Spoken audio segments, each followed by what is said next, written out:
Oh, you should probably avoid that guy. Ha! A classmate said that to me right after a girl at the mixer started being nice to me.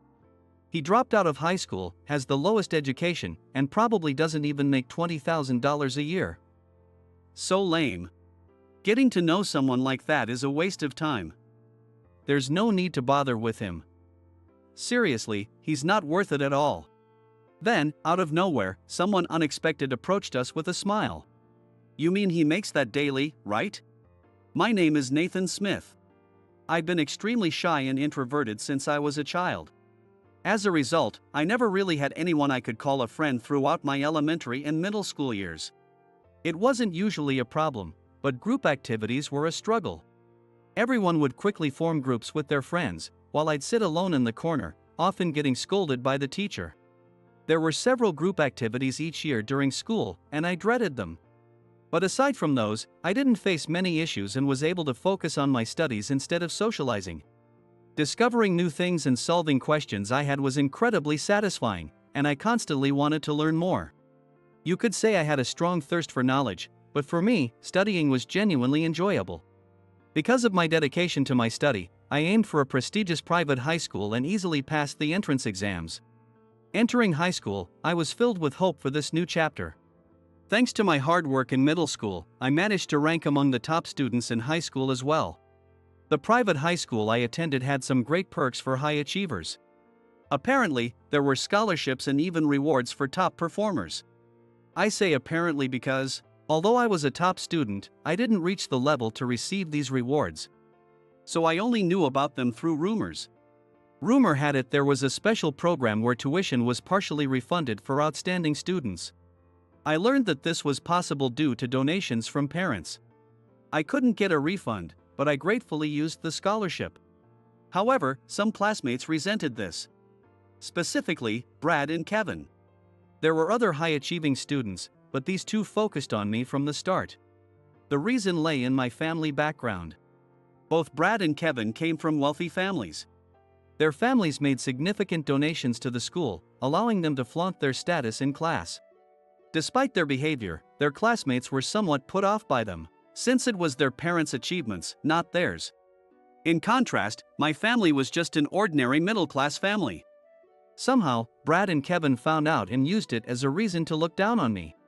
Your family is poor, right? Can you even afford the tuition? This school is pretty expensive. Why don't you just drop out? Our parents are basically paying your tuition. Ha, so you'll end up as a high school dropout. How pathetic. I didn't want to cause my parents any trouble. But their relentless harassment became a significant source of stress. I had stomachaches and couldn't sleep well because their insults replayed in my mind. The lack of sleep affected my studies, creating a vicious cycle. At first, I managed to hide it, but dark circles under my eyes became the norm, and I lost about 7 pounds. At the same time, my grades fell to the point where I lost my spot in the honors program. Naturally, I lost the scholarship as well, and the tuition reverted to the regular amount. For an ordinary middle-class family, continuing to pay that amount was a severe burden. Still, my parents insisted that I don't have to worry and did their best to keep me in school. They smiled to reassure me, but there was no doubt that my tuition was straining our finances. Then, my dad collapsed from overwork and had to be hospitalized for an extended period. To cover the gap, my mom, who had been a stay-at-home mom, took a part-time job, but it wasn't enough, and she looked exhausted every day. Seeing them suffer, I made a decision. There was no question of whether to continue burdening my parents by staying in high school or to drop out. I wasn't enjoying high school anyway. During the summer of my second year, I submitted my withdrawal papers. This way, I wouldn't have to attend in the second semester. I thought I could leave without anyone noticing. But Brad and Kevin went out of their way to come to my house. Hey, congrats on dropping out. Your life is officially a failure now. So pathetic. They just came to my house to mock me one last time. They laughed at me at the front door and then left. Immediately after dropping out, I started working part-time during the summer break. My dad had recovered enough to be discharged from the hospital but was still in poor health. He would be discharged, only to be hospitalized again shortly after. Fueled by youth, I took on a paper route in the mornings, caught some sleep, and worked at a cafe in the afternoons.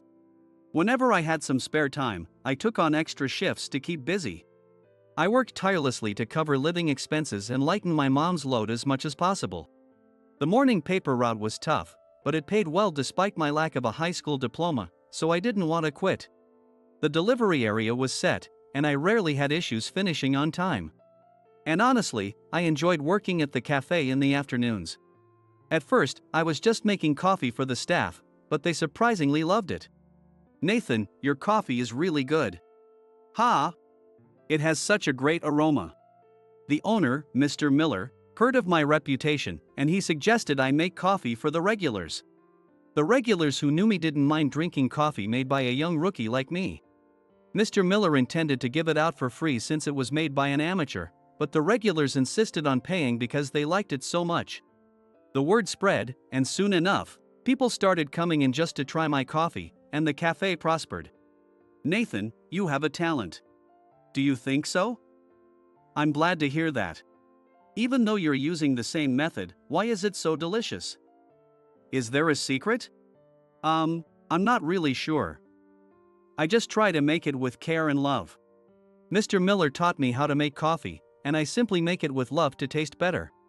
Later, Mr. Miller taught me how to make latte art, and he encouraged me to come up with ideas for snacks that go well with coffee, which I found enjoyable. I imagined what kind of snacks would make customers happy when served with coffee. And when those snacks became menu items, it was very fulfilling. I made different snacks for women and men, which became quite popular and contributed to the cafe's success. I was even entrusted with creating specialty items for the menu, which made me realize I wanted to do this as my career. I started studying management, though I couldn't afford to attend school, so I learned on my own. Mr. Miller knew my goal and taught me a lot. The winter when I turned 18, I was enjoying working and studying every day. During that time, my dad passed away after his repeated hospitalizations. At least his final moments were peaceful. He left a significant inheritance, having saved up for us. I told my mom, "I'll triple Dad's inheritance and return it. I'm sorry for all the hardships, but please let me use that money." "Nathan, I want to buy a cafe that's up for sale and start my own business. Mr. Miller supports me. Please." I practically begged her, and she gave me her permission. I finally opened my own cafe. The cafe I opened became popular among young people. I aimed to create a place where students could easily drop by, and it worked.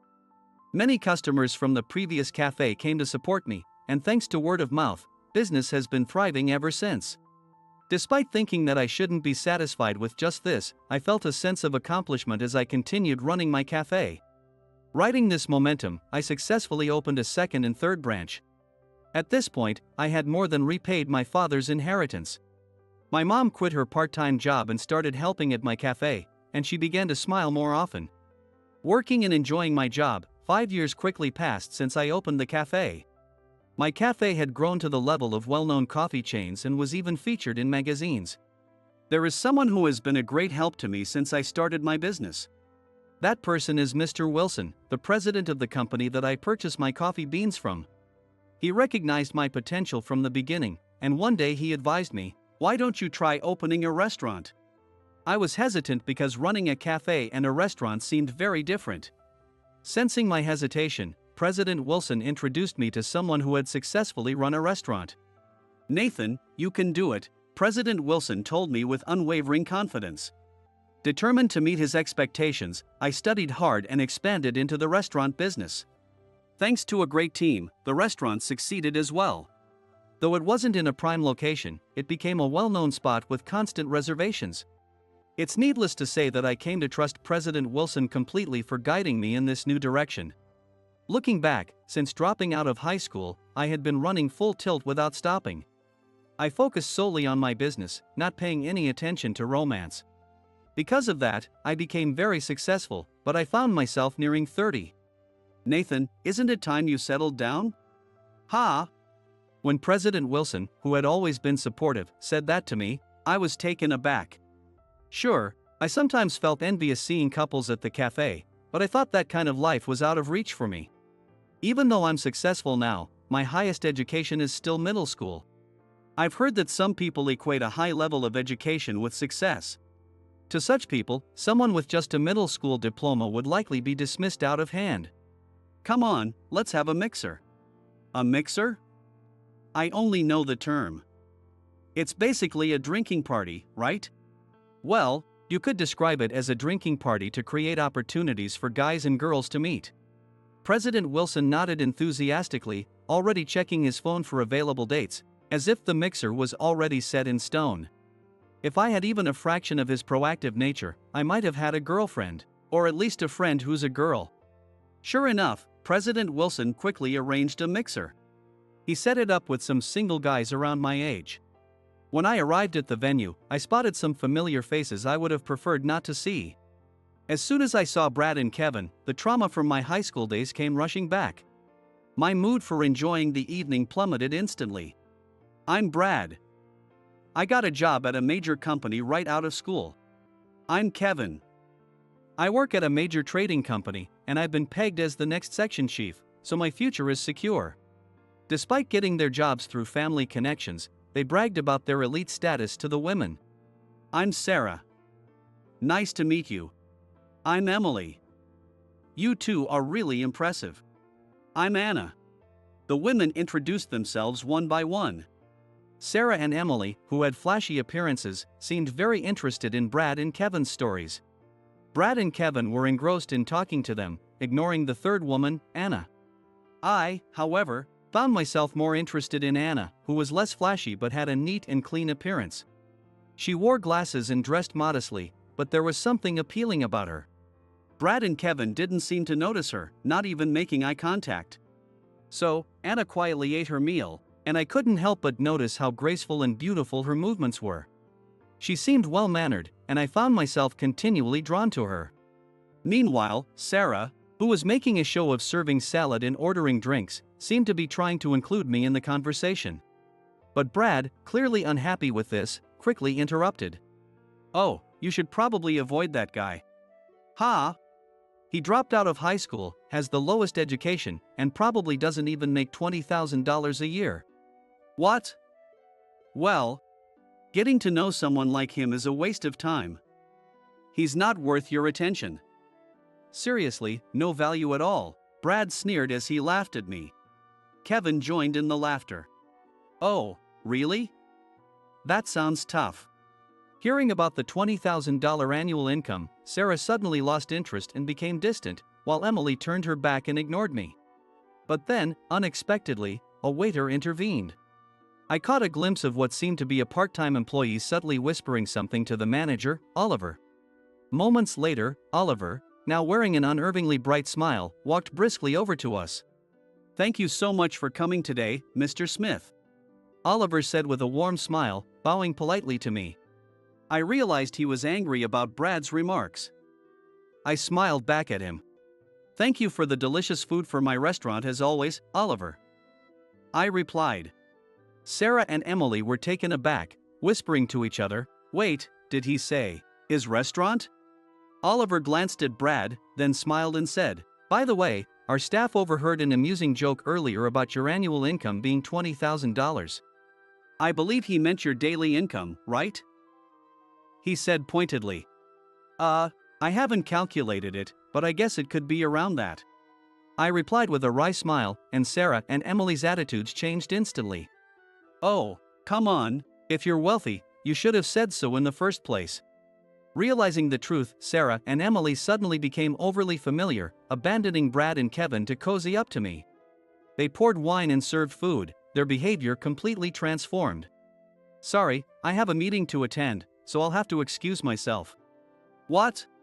I'll cover tonight's expenses, so please enjoy yourselves, I said, politely declining their advances. I signaled to Oliver and smoothly settled the bill. As I left the venue, only Anna followed me out.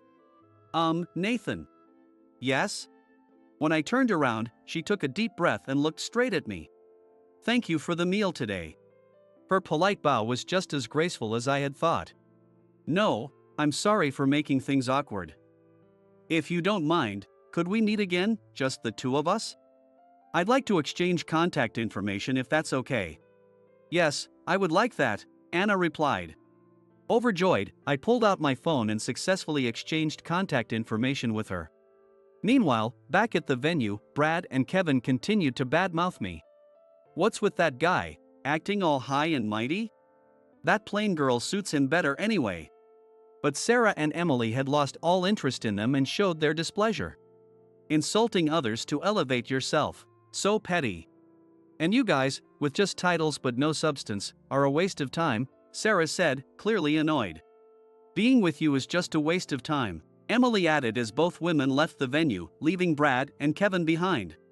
A week after the mixer, I invited Anna to my first cafe.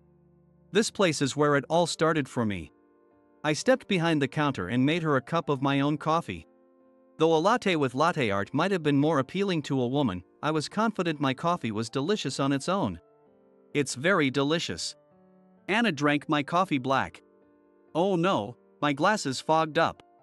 It's natural for her lenses to fog up from the hot coffee, so she hurriedly took off her glasses and started wiping the lenses with a handkerchief.